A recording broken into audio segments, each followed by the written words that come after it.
Bapak, Ibu, dan Saudara, Shalom.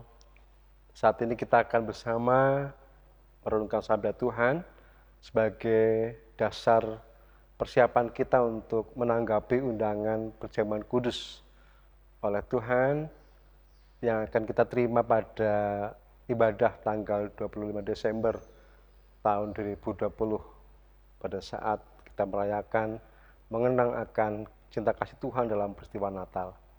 Dan marilah kita akan bersama merenungkan sabdanya yang kita terima dari Yohanes 14 ayat 1 sampai 3. Yang demikian. Janganlah gelisah hatimu, percayalah kepada Allah, percayalah juga kepadaku. Di rumah Bapakku banyak tempat tinggal. Jika tidak demikian, tentu aku mengatakannya kepadamu. Sebab aku pergi ke situ untuk menyediakan tempat bagimu. Dan apabila aku telah pergi ke situ dan telah menyediakan tempat bagimu, aku akan datang kembali dan membawa kamu ke tempatku, supaya di tempat di mana aku berada, kamu pun berada.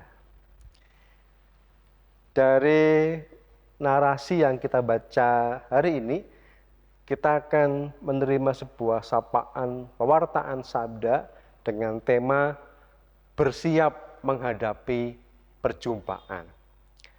Saudara, kita memahami bahwa dalam kehidupan kita keseharian tentu kita akan terus berjumpa dengan orang lain. Baik itu dalam komunitas kecil keluarga atau komunitas gereja atau bahkan komunitas kehidupan bersama dengan sesama dengan masyarakat. Nah, perjumpaan dengan mereka pasti ada juga situasi yang berbeda-beda kita alami. Nah, terkait dengan penghayatan akan masa Advent Natal dan juga tanggapan kita tentang undangan Tuhan dalam perjamuan kudus, jika kita disapa oleh tema bersiap menghadapi perjumpaan, itu bisa kita maknai dalam banyak hal. Ya, tapi tentu kita juga secara eskatologis akan mengenang bagaimana, menghayati bagaimana suatu saat nanti kita akan berjumpa dengan Sang Pencipta dalam kekekalan. Nah, sebelum itu terjadi kita mesti menyiapkan diri bagaimana kita menata hidup kita, mempersiapkan itu semua supaya betul-betul nanti pada saat kita berjumpa dengan Sang Bapa itu dalam situasi yang betul-betul kita siap untuk menerima keselamatan yang Tuhan berikan. Ayat ini mengatakan, mengawali supaya kita jangan gelisah. Janganlah gelisah hatimu. Ini bukan berarti supaya kita tidak boleh gelisah. Tetapi lebih pada pemaknaan bahwa ketika kita gelisah, berhentilah untuk merasakannya. Bukan jangan mulai gelisah, tetapi jangan terus gelisah atau berhentilah gelisah. Artinya, setiap orang itu pasti bisa mengalami kegelisahan dalam hidupnya. Karena banyak hal, banyak alasan. Tetapi ketika kita merasakan kegelisahan hidup, jangan hanyut di dalam situasi itu. Tapi berhentilah. Kenapa? Karena memang dalam kegelisahan hidup kita, kita akan kehilangan kepekaan kita untuk merasakan kasih Tuhan, kehadiran dan penyertaannya. Yang ada hanya pikiran, benak kita, hati kita dilingkupi situasi yang tidak terlalu baik. Nah, para murid disapa supaya berhenti gelisah. Kenapa? Mereka sungguh gelisah itu wajar. Karena dalam benak mereka Mesias itu datang dalam diri Yesus sebagai sosok penyelamat secara pikiran mereka, melepaskan mereka dari situasi politik yang dimana itu menindas mereka, melepaskan mereka dari sisi ketertekanan ekonomi dan banyak hal lagi. Mereka gelisah karena apa? Karena Sang Mesias justru memberitakan penderitaan dan keterpisahan dengan para murid yang dimana mereka sudah meninggalkan semua hal untuk mengikut Yesus. Ya. Sudah dipertaruhkan semuanya, tetapi justru Sang Mesias yang mereka inginkan, harapkan itu akan pergi meninggalkan mereka, bahkan menderita. Kegelisahan melingkupi mereka. Nah, paling tidak kita akan memahami kenapa Yesus menyapa mereka dengan ucapan jangan gelisah, berhentilah gelisah.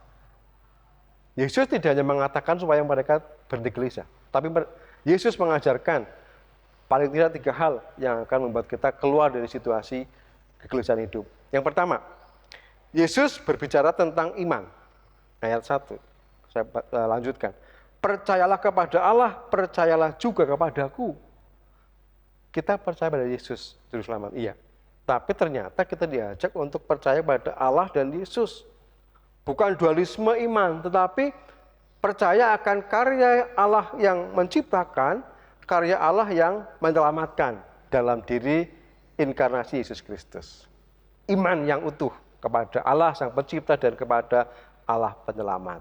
Yang kedua, Yesus bicara soal surga, ayat yang kedua. Bagaimana Dia menjanjikan, memberikan tempat untuk kita semua yang percaya. Artinya, kepercayaan pada Allah yang utuh itu berkaitan dengan kerajaan surga.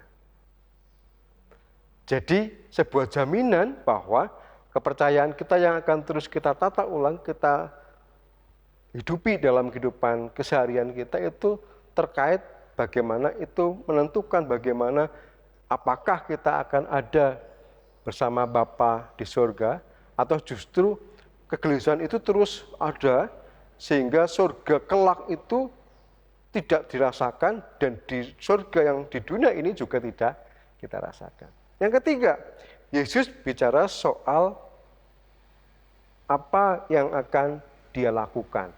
Nah, ada rancangan Allah yang diberikan kepada para murid.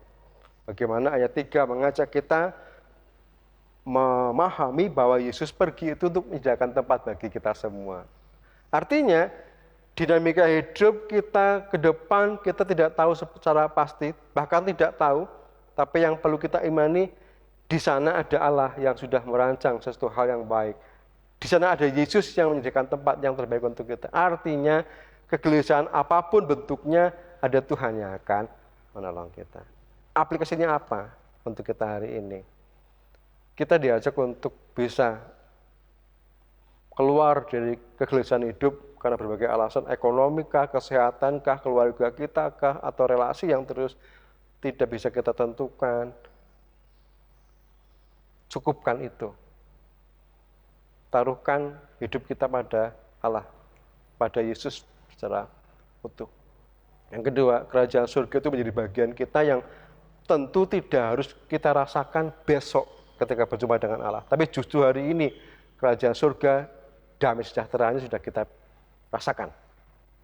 Yang ketiga, jika ke depan Yesus merancang satu hal, artinya justru itu kesempatan kita bersiap untuk berjumpa dengan Yesus. Kesiapan dengan dilingkupi ketentraman batin, bukan dengan kegelisahan karena banyak hal yang kita pikirkan. Ini yang akan menjadi kita untuk terus refleksi diri bagaimana mempunyai kehidupan yang sesuai dengan kehendak Tuhan. Selamat menyiapkan diri untuk terus mengalami perjumpaan dengan Tuhan setiap hari dan juga dalam kekekalan nantinya, dan juga bersiap untuk menerima undangan Tuhan dalam perjamuan kudus. Kiranya Tuhan memberkati Bapak, Ibu, Saudara semuanya. Amin. Mari kita berdoa. Ya Bapak, kiranya Tuhan yang sudah memberikan sabda pada saat ini mengajarkan kami bagaimana kami harus hidup, memahami bahwa hidup kami sudah diberikan damai sejahtera dan jangan sampai itu hilang karena kegelisahan hati batin kami yang dipengaruhi banyak hal, banyak situasi yang kami alami. Situasi apapun boleh terjadi, tetapi kasih Allah lah yang akan memberikan pertolongan pada kami semua. Dan saat ini kami bersedia untuk mendengarkan undangan Tuhan dalam perjamuan kudus, dan biarlah undangan Tuhan akan kami respon dengan ketulusan dan keteduhan batin kami. Dalam Kristus Yesus kami berdoa. Amin. Saudara, sekali lagi kita akan mendadar menyiapkan hati kita bagaimana tanggapan Bapak Ibu Saudara terhadap undangan Tuhan dalam meja perjamuan pada ibadat tanggal 25 yang akan datang. Silakan disikapi dengan batin yang teduh, sehingga perjamuan kudus yang akan kita terima bersama itu berdampak baik untuk kehidupan dan pemeliharaan iman kita. Silakan berdoa secara pribadi dan kiranya Tuhan memberkati. Amin.